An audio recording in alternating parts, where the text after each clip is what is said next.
So Sharon Wright, Yes.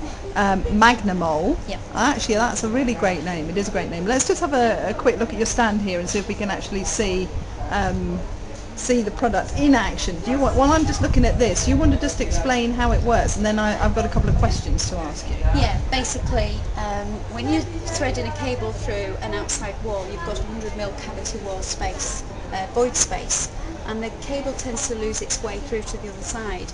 So with Magnamole, you simply insert in the same route that your drill's already been, because it's elongated and quite straight.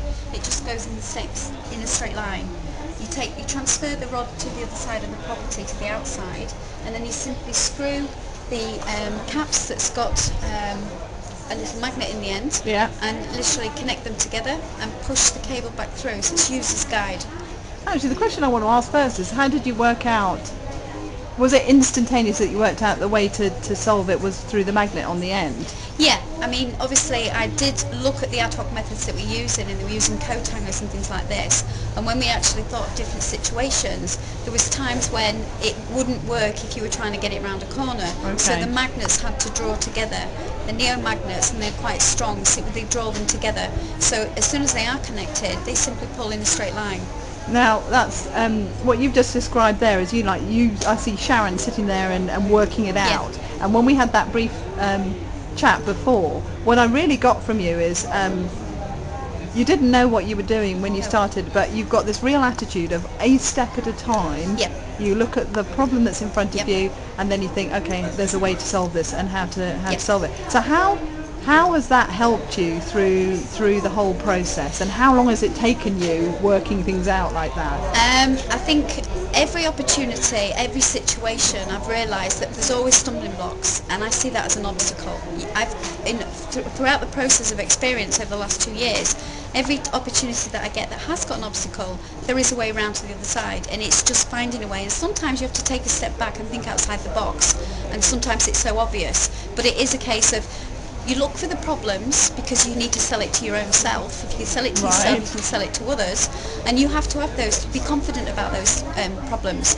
So it is just a case of sitting down and thinking it through and overcoming them. And so tell me a bit about how you got off the ground with actually doing the prototyping and getting help to start developing it. How did you find your way through that?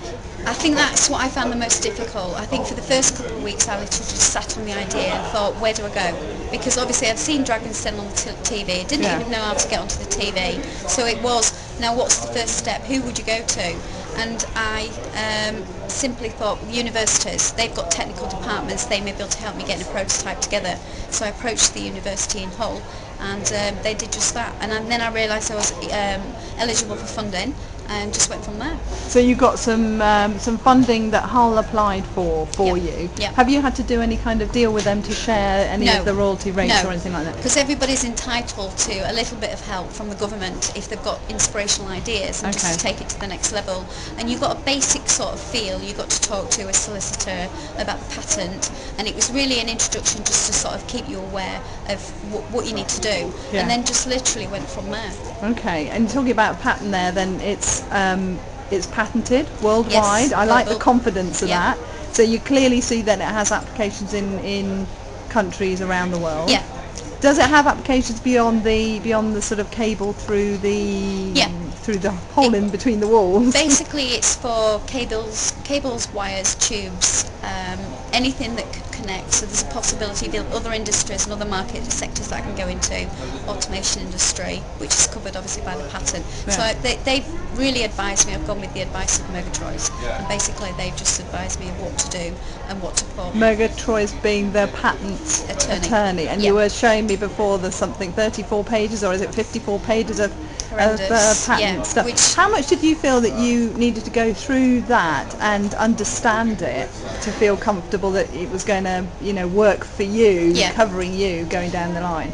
I went to see Murgatroyd's in the early days, and I basically took them my dummy wall and my prototype and showed them so that they understood, and they understood all the concepts of the idea, because it's got quite a few advantages. It's not just a case of sticking a piece of plastic through a wall. So they needed to understand the process and what I was trying to overcome. So working with them, they understand exactly where I was coming from, and so they obviously gave me the guidance of which bits I needed to, or would be best to patent.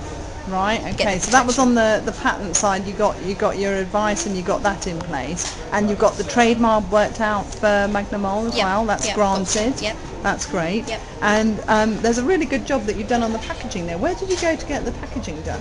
Well, I always wanted to. It was 2 years ago when, to be honest, another company was Marks and Spencer's brought out the lime green and black background, and I just thought it looked really classy. And a very good friend of mine, Julia Kentucky, actually designed that.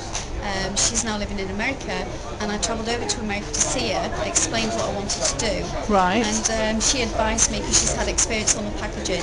So she just thought, I told her exactly what I wanted, and she just put this. So did she do the brand design as well as packaging, or just the packaging? Just the packaging, just the advice on the design. Magnamole comes because it's magnetic, and mole because it burrows through the hole. Yeah. And Talbot Products comes from the Latin name for mole. Ah, okay.